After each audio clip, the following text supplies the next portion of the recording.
Kasunod ng atake sa Gaza, hiwalay na opensiba ang muling inulunsad ng Israel laban naman sa militanteng grupong Hezbollah sa Beirut, Lebanon.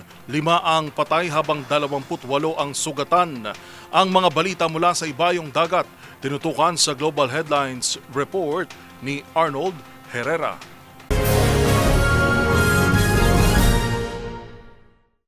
Nagpakawala ng airstrike ang Israel sa Beirut, Lebanon upang patumbahin ang Chief of Staff ng militanteng grupong Hezbollah, alinsunod sa utos ni Israeli Prime Minister Benjamin Netanyahu. Inilunsad ang opensiba sa kabila ng napagkasundo ang tigil putukan dahil sa umunoy banta ng resurgence ng organisasyon. Giit ng Israel dapat nang disarmahan ng Lebanon ng Hezbollah, kondisyon na makailang ulit ng tinanggihan ng grupo. Handa umuno ang Israeli government na gawin ng lahat upang parusahan ang sinumang magbabanta sa kanilang kaligtasan. Bagay na kinundi na ng Hezbollah. 5 namatay sa pag-atake habang 28 naman ang sugatan.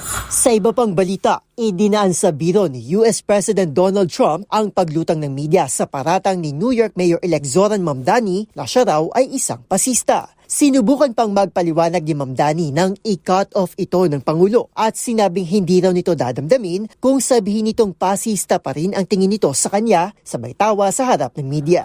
Are you affirming that you think President Trump is a fascist? I've spoken about... That's okay, you can just say yes. Okay, all right. Okay. Yeah. It's easier.